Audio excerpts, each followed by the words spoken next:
माशाअल्लाह, तुम्हारे माथे की चमक बता रही है कि कुदरत ने तुमसे कोई खास काम लेने का इरादा किया हुआ है। जिसे आप पेशानी की चमक समझ रहे हैं वो शायद मेरे नसीब की कालक है।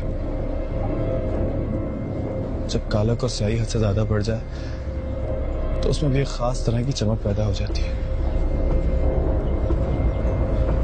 आप इस चमक से धोखा ना खाएं।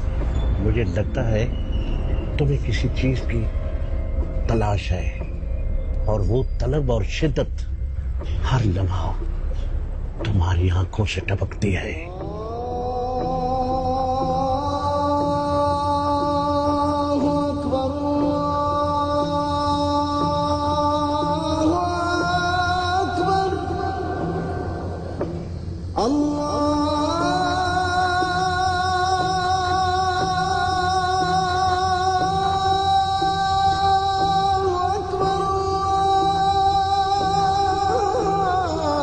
कहीं ना कहीं तुम ये समझते हो कि तुम्हारा मजहब तुम्हारे रास्ते की रुकावट है, मगर याद रखो मियां, मजहब उस वक्त तक की रुकावट लगता है जब तक इंसान उससे दूर रहता है, मगर करीब जाने पर ही पता लगता है कि ये बहुत बेज़रत और दोस्तनुमा चीज है। मजहब से दूर न रहना इसे अपने दोस्त। हमारी लड़कियां ऐसे घरों में नहीं ब्याही जाती जहां साल से किसी ने नमाज न पढ़ी हो। सब रास्ते खुल जाएंगे, सारी मुश्किलें आसान हो जाएंगी। यकीन ना हो तो आजमा के देख लेना, मजहब से अच्छा दोस्त और कोई नहीं है।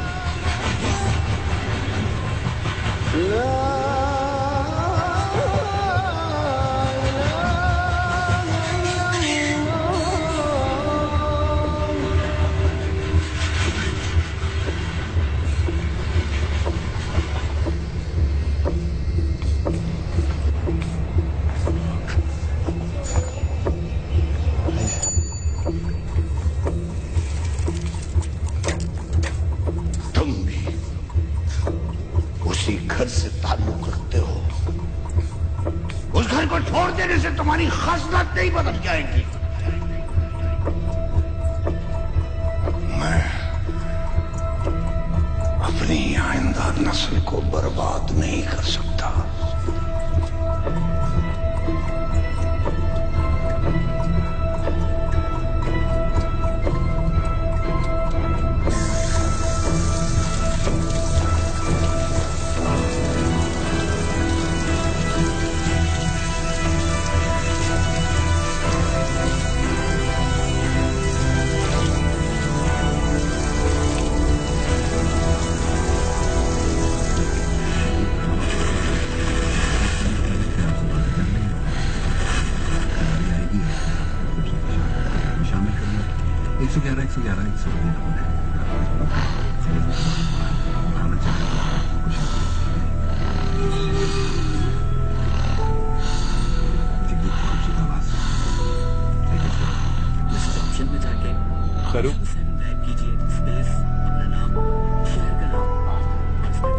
क्यों बहू, खैर तो है, सुबह सुबह किधर? खैर मुझे शहर ले चल, पुरानागंज की मस्जिद जाना है। तो ये भी भला पूछने वाली बात है, जरूर चलेंगे, ऐसी कौन सी बात है। लेकिन बहू ये स्टेशन वाली मस्जिद में नमाज पढ़ ले, इतनी दूर जाने का फायदा नहीं। खैर मुझे पुरानागंज की मस्जिद ही जाना है, ले चल। चल बिस्मिल्लाह, आजा बहू आजा, बिस्मिल्लाह। चल भी लाडो, चल मेरी सोनी, चल चल।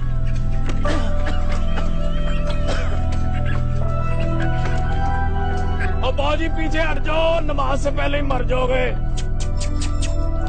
चल भी चल लाडो, चल।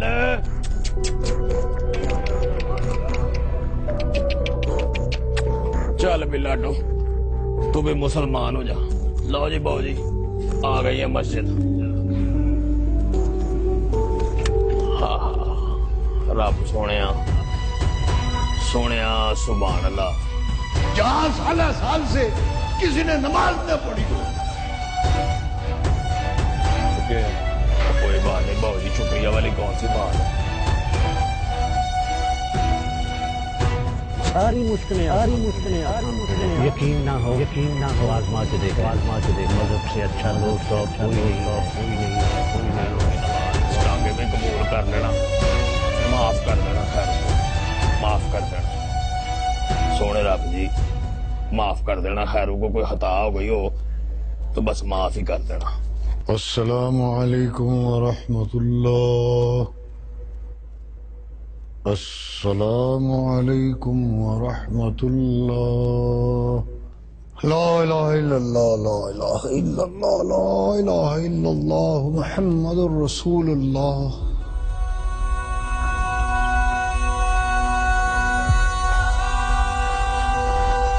उन्होंने दौलत ना होने की वजह से और आपने मुझे मजहब की दूरी की वजह से हकीर करता। उन्हें अपनी दौलत पर गुरूर और आपको मजहब पर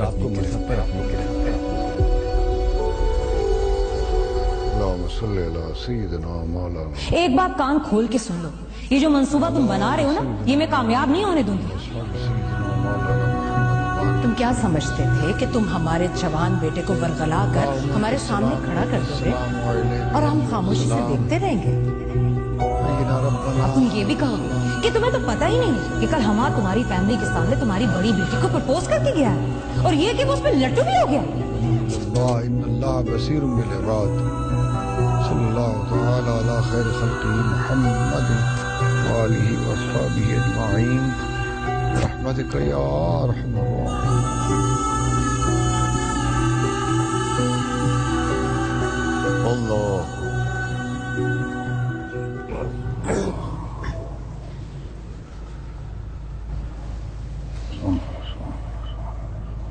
मौलवी साहब, आज से फजर और इशा की नमाज में यहीं पढ़ूंगा।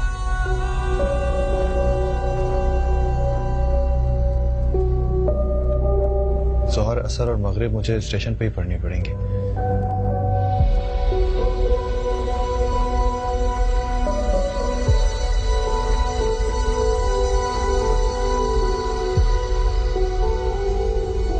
आपसे दरख्वास्त है कि फिलहाल मेरी नमाज, दीगर दुआओं और ताक़ीबात की तस्दीक करा दीजिए।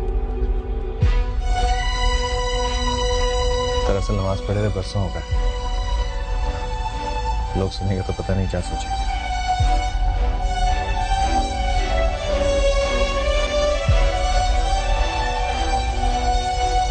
माशाअल्लाह, ये हमारे लिए बड़ी सादत की बात होगी।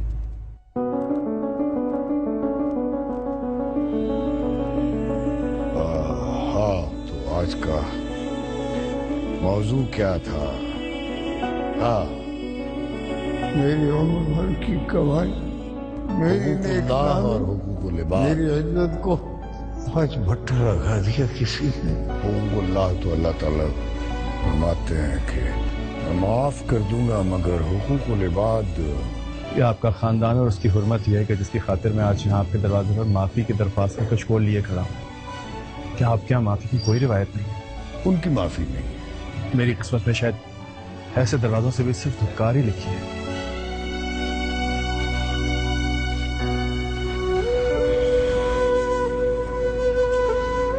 आजा बहू, कहाँ रह गया है?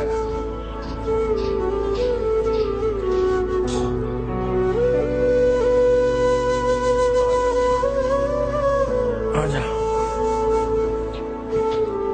क्या कह रहा था? नमाज सिखाने की, कुरान पढ़ाने की और मसनून दुआएं याद करवाने की दरख्वास्त कर रहा था। लेकिन पूरे शहर में इसी मस्जिद के पेश इमाम से ये सीखने की क्या जरूरत है? ये तो वो कहीं से भी सीख सकता है। लेकिन ताया जान, हम उसे मना तो नहीं कर सकते ना। ये सब सिखाना हमारा फर्ज है, फिर चाहे सीखने वाला तालिब कोई भी हो।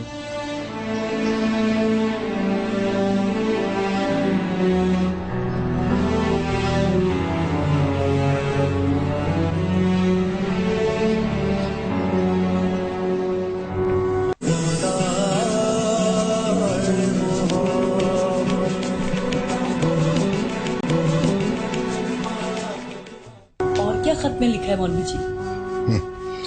बस आखिर में लिखा है कि छोटों को प्यार, बड़ों को सलाम। अल्लाह का शुक्र है छोटी भी अपनी औलाद के फर्ज से सुबकदोश हो जाएगी। अल्लाह बख्शे बड़ी अम्मा को, उन्होंने पूरे घर की जिम्मेदारी कैसे संभाल रखी थी। आपस में फासले थे मगर राब्ते में थे। एक का खत आया तो दूसरे का गया। मैं बच्चियों को भी उनकी खाला याद आ रही होगी। अब तो वो इतनी दूर जा बसी है कि उसकी खैर खबर ही मिल जाए तो बहुत। जी सच कहा आपने मौलवी जी, मगर हमारे घर से किसी को तो जाना होगा। 10 साल के बाद उसके घर खुशी आई है, आपको भी चलना होगा। नहीं, मैं तो नहीं जा सकूंगा। वो बरसात से पहले मस्जिद की छत की मरम्मत करनी है। तुम ऐसा करो कि अब्दुल्ला को साथ ले जाओ, साथ बच्चियों को भी ले जाओ। मौलवी जी, आपको मैं कैसे ये अकेला छोड़ जाऊं? पहले की बात और थी और ईमान तो हरगिज नहीं मानेगी। इसीलिए तो मैं तुम्हारा सहारा ले रहा हूं। तुम उससे समझाओ, उससे कहो कि ये तुम्हारे बाप की ख्वाहिश ही नहीं, हुक्म है। आखिर दिलावर भाई को इतनी जल्दी क्या है? हमने इस रिश्ते से बिल्कुल इनकार तो नहीं किया ना। कैसी बातें करती हो तुम? आखिर कब तक वो अपनी बेटी को घर बिठाएंगे, और वो भी एक ऐसे लड़के के लिए जो किसी दूसरी लड़की के इश्क में मुब्तला होकर पता नहीं कहाँ बर्बाद होता फिर रहा है। बी प्रैक्टिकल फॉर गॉड्स सेक। ऐसे रिश्ते की बात कहाँ चला रहे हैं? मैंने कुछ ज्यादा पूछा नहीं। मेरे बेटे ने मुझे इस काबिल छोड़ा ही नहीं कि मैं किसी के सामने अपना सर उठा सकूं। करूं सजदा। अब बहुत सर्दी लग रही है तो ये लीड़ा ले ले मेरा, और ले ले। बिस्मिल्लाहिर्रहमानिर्रहीम। बिस्मिल्लाहिर्रहमानिर्रहीम। यासीन। यासीन। यासीन नहीं, यासीन। यासीन। देखिए, मैंने आपको बताया था कि कुरान को पढ़ने के कुछ उसूल होते हैं। ज़ेर, ज़बर, पेश, तजदीद, सबका ख्याल रखना पड़ता है। वल कुरानिल हकीम। वल कुरानिल हकीम। हकीम। हकीम। नमाज पढ़ने को तो मेरा भी बड़ा दिल चाहता है, पर पता नहीं क्या बात है, तबीयत इधर नहीं आती। मियाँ हाजिरी तो लगानी ही पड़ती है, वरना फरिश्ते शायद अगले इम्तिहान में ना बैठने दें। अच्छी पक्की हाजिरी हो तो शायद इम्तिहान में दाखिला मिल ही जाए, वरना हम तो गैर हाजिरियों के ही केस में धर लिए जाए। तुम भी उसी घर से ताल्लुक रखते हो। उस घर को छोड़ देने से तुम्हारी खसलत नहीं बदल जाएगी। सब रास्ते खुल जाएंगे, सारी मुश्किलें यकीन ना हो आजमा के देखो, मजहब से अच्छा दोस्त और कोई नहीं। अब अगर तुम्हारी इजाजत हो तो मेरी नमाज का वक्त हो। बेफिक्र हो जा, तेरी जमात नहीं छूटेगी, टाइम पे पहुंचाऊंगा। चलो। इसमें वजू करने का सही तरीका निकालो। एक मतलब ऐसे पढ़ लेना, और इसके अलावा भी मैं तुम्हें बता देता हूँ। जी देखो, सबसे पहले बिस्मिल्लाह पढ़ते हैं और यहाँ तक हाथ धोते हैं। उसके बाद 3 बार कुल्ली करते हैं। कुल्ली करने के बाद 3 मरतबा नाक में पानी डालना है, लेकिन नाक में पानी डालते हुए ये ख्याल रहे कि नर्म हड्डी तक पानी जाए। 3 मरतबा चेहरा साफ करना और फिर 3 मरतबा कोहनियों तक हाथ धोना। मजहब उस वक्त तक की रुकावट लगता है जब तक इंसान उससे दूर रहता है, मगर करीब जाने पर ही पता लगता है कि ये बहुत बेजरत और दोस्त नमाज़ी है। कभी बात भी कर लिया करें। ये तो बात पक्की है, मैं चाहे मुसलमान हूँ या ना हूँ, मेरा तांगा मुसलमान हो गया मस्जिद जा जाके। मैंने तो सुना था कि छोटे दरों में रहने वालों के दिल बहुत बड़े होते हैं, और अगर उन दरवाजों के बाहर मजहब और रवादारी का टीका लगा तो हम जैसे नाउमीदों की उम्मीद और बढ़ जाती है। आपकी अमारत और आपका बड़ा खानदान अपनी जगह, लेकिन हमारे खानदान की हुर्मत पर कोई इल्जाम लगाए, इसका हक किसी को नहीं है। क्या बिगाड़ा था मैंने तुम्हारा? क्या दुश्मनी थी तुम्हारी मेरे साथ जो यूं सरे बाजार मेरी इज्जत नीलाम कर दी, बीच चौराहे में मेरी दस्तार के टुकड़े टुकड़े कर दिए, सिर्फ तुम्हारी वजह से मेरी बच्चियों के किरदार पर कीचड़ उछाला गया। मैं तुम्हें बद्दुआ भी नहीं दे सकता। अल्लाहुम्मा अफ्तहनी अल्लाह।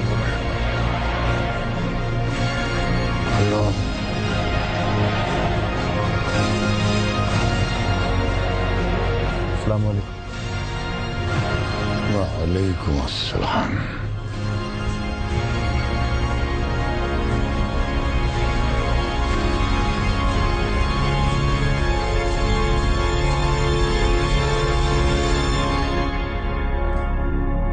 रब्बना तक़ब्बल मिन्ना इन्नका अंतस समीउल अलीम व तुब अलैना इन्नका अंतत तव्वाबुर रहीम।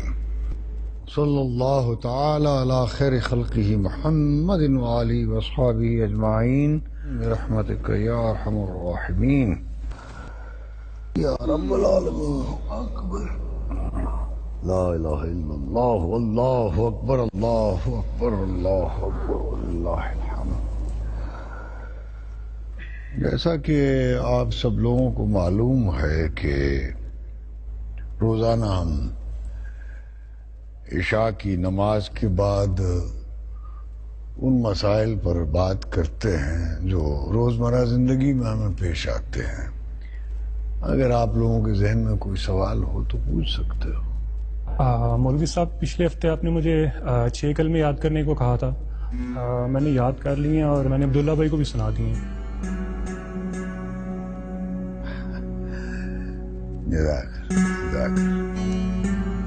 मैंने भी 6 कलमे इमाम मुफस्सिल और इमाम मुजम्मिल के साथ दुआ कुनूत भी याद कर लिया मौलवी साहब।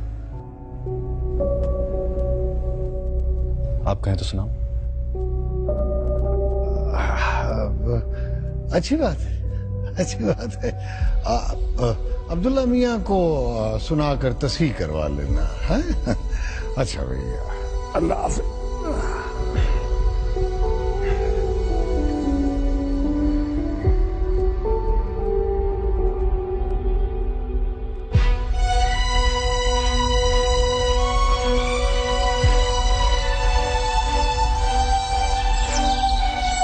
ताईजान, आप कहें तो मैं इन लोगों को छोड़ के वापस आ जाऊंगा। आप इतने दिन यहाँ अकेले कैसे रहेंगे? नहीं, इनकी खाला बहुत हसास है और फिर ये इतने दिनों बाद तो जा रही हैं खाला के यहाँ। कोई तुम फिक्र ना करो भाई, वो मैंने जामा मस्जिद के खतीब से कह के मुअज्जिन का बंदोबस्त कर लिया है। मेरा गुजारा हो जाएगा। अब्बा जान, आपको यूं तन्हा छोड़ के जाने को दिल नहीं चाह रहा। अगर आपकी इजाजत हो तो मैं रुक जाती हूँ यहाँ। आपकी देखभाल करने वाला कोई तो होना चाहिए। आप तो दवा लेना भी भूल जाते हैं।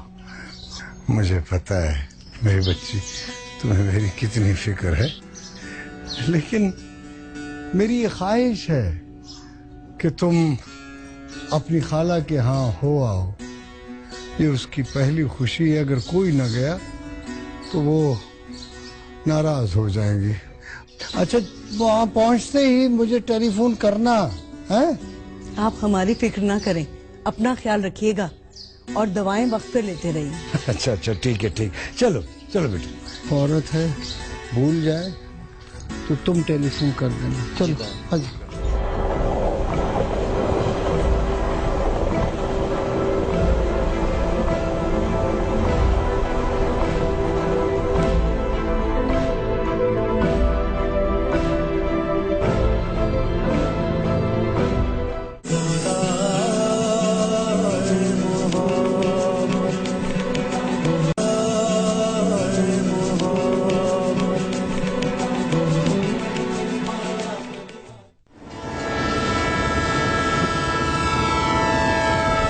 शाम को 5 बजे आ रही है मालगाड़ी ईरान बॉर्डर वाली।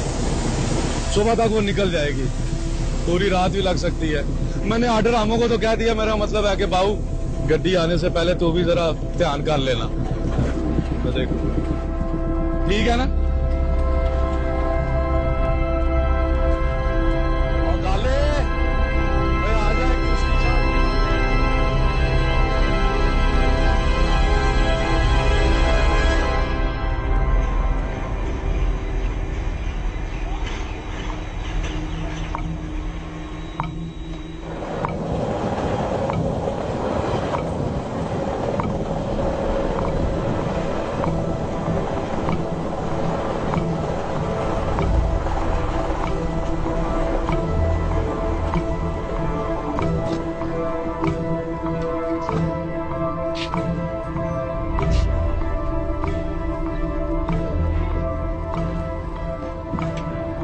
आप यहाँ इस तरह से?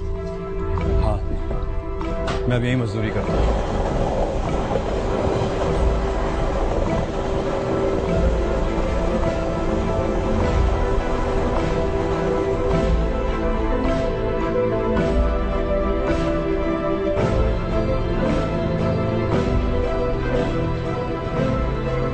आप बताइए कहाँ का इरादा?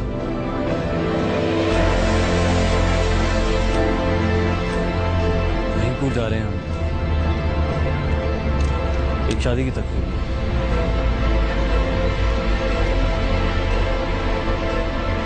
मौलवी साहब नजर नहीं आ रहे। वो घर पर ही रुके हैं, बहुत लंबा सफर नहीं कर सकते। चलिए मैं आपको आगे तक छोड़ूंगा।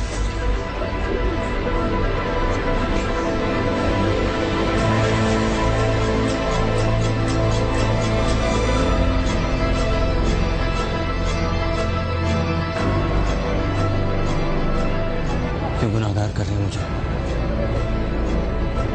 तो मेरा ही काम है, मुझे करना चाहिए।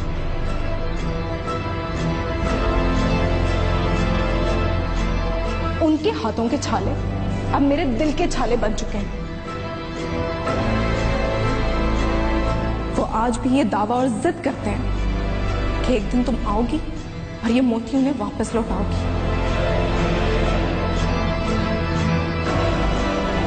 हमने एक हंसते खेलते इंसान को मार डाला, हम इस कत्ल में बराबर के शरीक हैं। मैं आपसे सिर्फ ये कहना चाहता हूँ कि मैंने जब से आपको देखा है मेरा आप अपना नहीं रहा।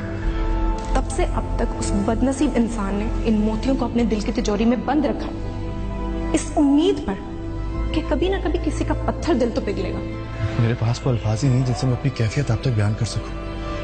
दुनिया की तमाम डिक्शनरियों के सारे अल्फाज मेरी जज्बे की सच्चाई को बयान करने के लिए मुझे बहुत छोटे, बहुत आमियाना लग रहे हैं। लेकिन उसे नहीं पता कि उसकी सबसे बड़ी गलतफहमी है कि पिघलने के लिए भी किसी के सीने में दिल का होना बहुत जरूरी है। मैंने तो सुना था कि छोटे दरों में रहने वालों के दिल बहुत बड़े होते हैं, और अगर उन दरवाजों के बाहर मजहब और रवादारी का टीका लगा तो हम जैसे नाउमीदों की उम्मीद और बढ़ जाती है। अपनी ख्वाहिश को जबान पर लाने से पहले उसका गला घोंट दो,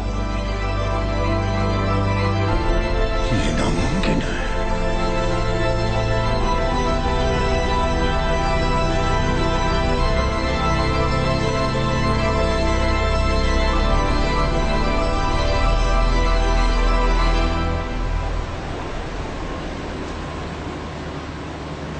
सुनिए, मुझे आपके जवाब का इंतजार है।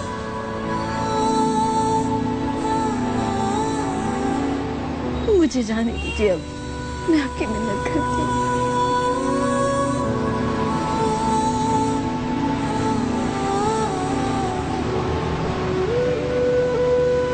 मेरी सीट अगली बोगी में।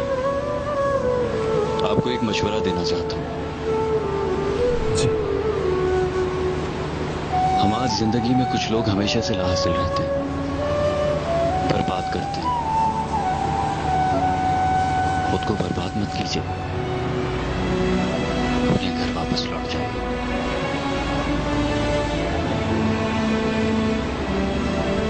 नहीं अब्दुल्ला, बोझ तो मेरे अपने हिस्से का था।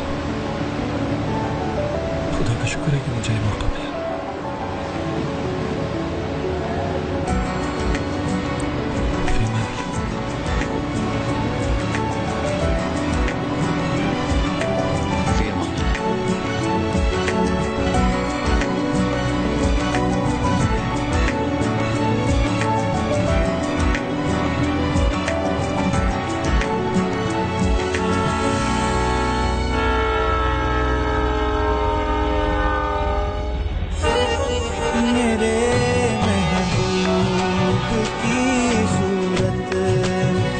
जब देखूं तो क्या समझूं, मोहब्बत का खुदा भी है, खुदाई भी मोहब्बत है।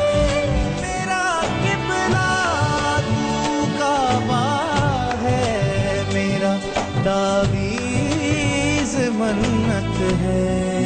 मेरा जीना इबादत है, मेरा मरना मोहब्बत है। खुदा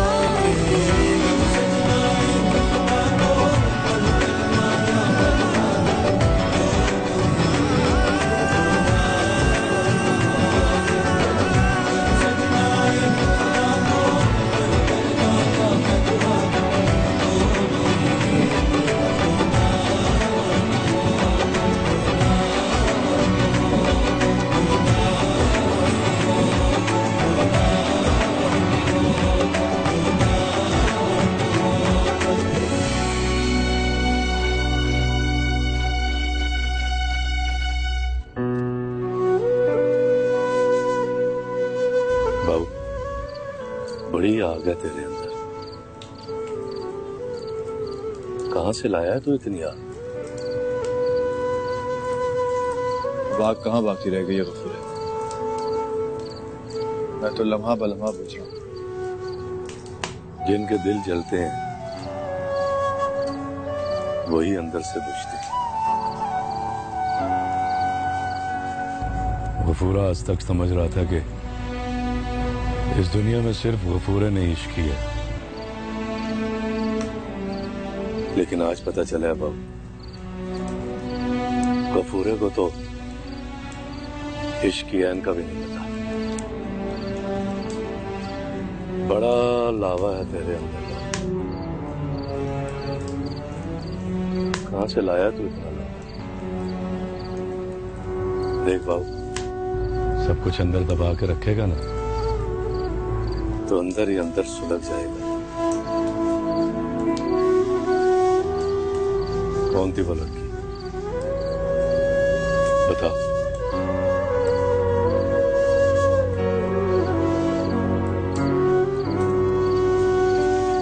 कुछ नाम जुबान पे नहीं आ सकते,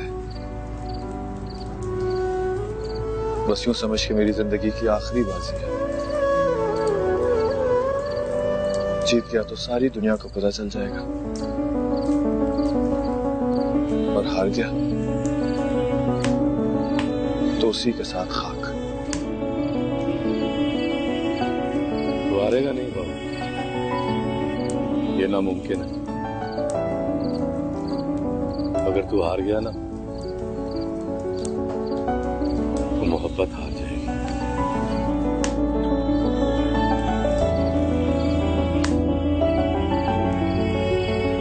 और ये कभी होगा नहीं।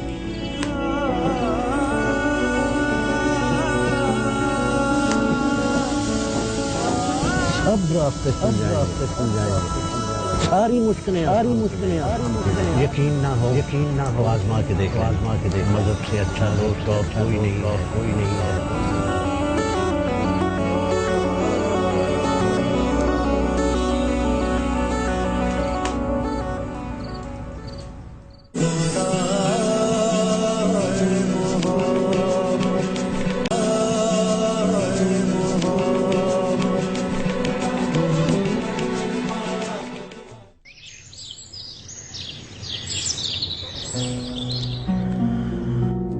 मैं तुम्हारी मजबूरी समझता हूँ, लेकिन बोर्ड ऑफ डायरेक्टर्स के मेंबर भी अपनी जगह ठीक है। अम्माद के नाम पर जितना बिजनेस एस्टेब्लिश हुआ है, अब इसकी मैनेजमेंट के लिए किसी न किसी को तो मुकर्रर करना पड़ेगा, कोई ना कोई सिग्नेटरी बनाना पड़ेगा। वो तो आप ठीक कह रहे हैं, लेकिन अगर हमने बोर्ड की बात मान ली तो हमाद की पोस्ट खाली हो जाएगी। इससे बोर्ड ऑफ डायरेक्टर्स में हमारी मेजॉरिटी जो है वो बहुत बुरी तरह इफेक्ट करेगी, and we can't afford that. मैं जानता हूं, लेकिन इस मामले को अब ज्यादा देर टाला नहीं जा सकता। आज तो कोरम पूरा ना होने की वजह से कोई बहस मुबाहिसा नहीं हुआ, लेकिन वो लोग ये मामला कभी न कभी उठा लेंगे। हाँ, ये तो है। तो फिर क्या किया जाए? करना क्या है, अम्माद को ढूंढो ताकि वो खुद आकर हमारे ही बंदों में से किसी को डायरेक्टर अपॉइंट करे।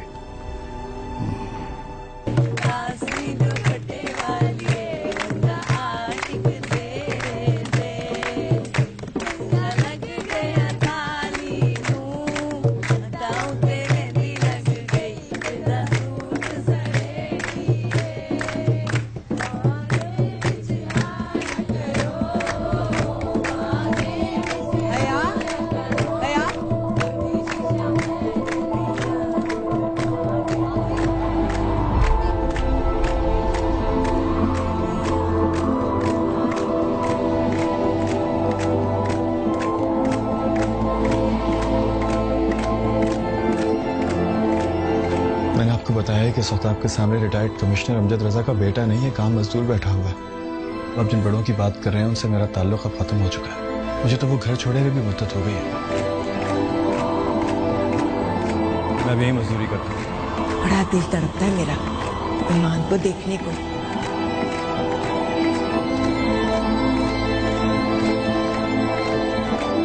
अब तो मैं वहाँ एक बार ही जाऊंगी, जब उसे बहू बनाकर अपने घर लेकर आऊंगी हमेशा के लिए।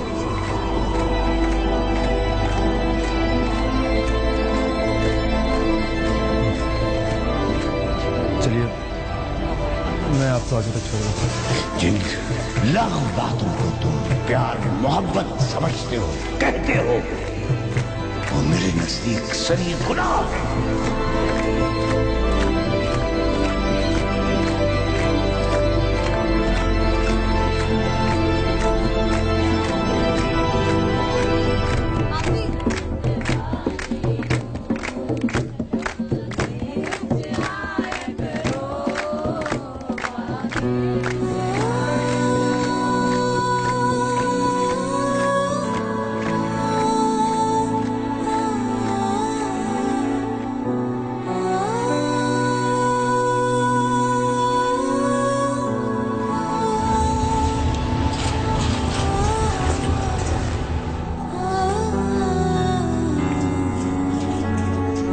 नजर नहीं आ रहा, ठीक तो है ना वो? खैरू कल मुझे बता रहा था कि वो प्लेटफॉर्म पे। आपने बिल्कुल सही सुना। अपने बाहू ने अपने अंदर की आग से ना सारी दुनिया को जला के राख करने का पक्का इरादा कर लिया है। मेरा मतलब ये है कि पता नहीं कौन कौन सा दुख लेके आया वो हमारे पास यहाँ। मैं आज से उसकी तमाम जिम्मेदारी तुम्हारे सुपुर्द कर रहा हूँ। तुम्हें बहुत ख्याल रखना होगा हम आदमियों का। न जाने किस मजबूरी के तहत वो यूं दर बदर की ठोकरें खा रहे हैं। आप इसकी फिक्र न करें। वैसे भी वो बाहू गफूरे को लड़ गए। सारी जिम्मेदारी आज से मेरे ऊपर है। वैसे साहब जी, ये बाहू अपनी जवानी के साथ बड़ा जुल्म कर रहा है। पता नहीं किस बात की अपने आप को सजा दे रहे। ये कुलीगिरी का काम भी अपने आप को सजा देने के लिए कर रहा है। ठीक कह रहे हो तुम। खुदा जाने ये जिंदगी का कौन सा कर्ज है जिसे ये यूं बोझ ढो ढो के उड़ा कर रहा है। लिचक गई है वैसे। तेरा मेकअप कर दिया मैंने।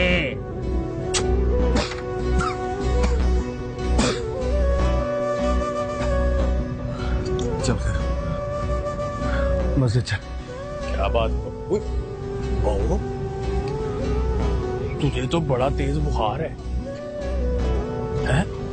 मेरी मान, आज अपनी मन्नत रहने दे, कल चलेंगे मस्जिद।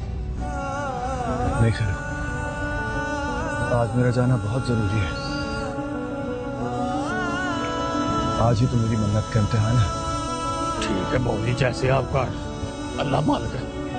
आजो आजो, बैठो।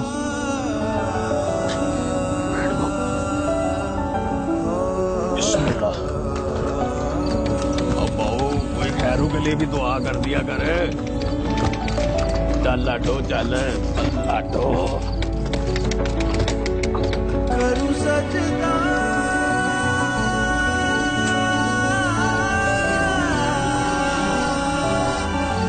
करूं सजदा सजदा सजदा।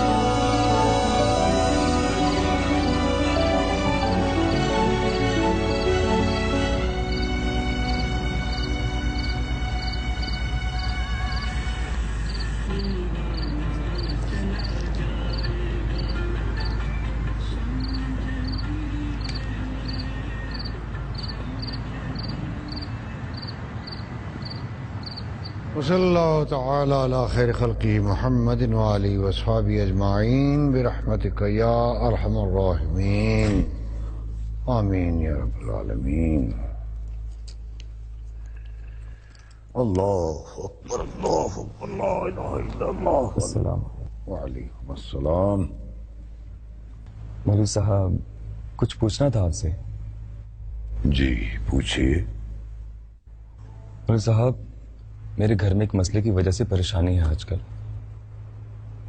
मैं उस मसले की तफसील तो बयान नहीं कर सकता आपको, बस आप मुझे इतना बता दीजिए कि हमारे मजहब में मोहब्बत की शादी करने की इजाजत है कि नहीं।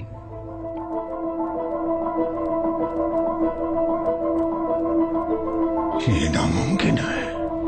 मोहब्बत शादी के बाद मियां बीवी के दरमियान हो तभी जायज है, इसके अलावा दूसरी किस्म की मोहब्बत जायज नहीं। लेकिन हमारे मस्जिद में लड़की की रजामंदी जानने की गुंजाइश है ना। मैंने तो ये भी सुना है कि शादी से पहले लड़की और लड़का एक दूसरे की झलक देख सकते हैं, खास हालात में उनको इजाजत दी गई है। मतलब लड़की और लड़के की पसंदीदगी भी जरूरी है। जिन लाख बातों को तुम प्यार मोहब्बत समझते हो, कहते हो, वो मेरे नजदीक सरी गुनाह है। अगर जरूरत हो तो किसी हद तक इजाजत है, लेकिन हमारे माशरे में वही शादियां कामयाब होती हैं जो माँ बाप की मर्जी से तय पा जाए। इतना बड़ा फैसला एक कमजोर, नासमझ और कम उम्र लड़की पर छोड़ देना एक आगी दानिशमंदी है। और फिर दुनिया में कौन से ऐसे माँ बाप हैं जो जानबूझकर अपनी मासूम बच्ची को किसी गलत शख्स के साथ बांधना चाहेंगे। मैं अपनी आइंदा नस्ल को बर्बाद नहीं कर सकता, लिहाजा बेहतर यही है कि ये फैसला लड़की के माँ बाप पर छोड़ दिया जाए। किसी लड़की का रिश्ता तलाश करते हुए लड़की के माँ बाप को लड़के में किन शरई बातों का ख्याल रखना चाहिए मौलवी साहब? तमाम शरई बातों का, मजहब, कलमा, नमाज, रोजा, हसब, नसब, सब कुछ। और अगर कोई लड़का इन तमाम बुनियादी शराइत पर पूरा उतरता तो फिर तो लड़की के माँ बाप को इस रिश्ते पे रजामंदी के लिए किसी किस्म की हिचकिचाहट का मुजाहरा नहीं करना चाहिए ना मौलवी साहब। जिस माशरे में हम जिंदा हैं उसके भी कुछ तकाजे हैं। हाँ, अगर कोई माँ बाप को खास मजबूरी लाहिक ना हो तो उन्हें ये रिश्ता कबूल करने के लिए हिचकिचाना नहीं चाहिए। अच्छा,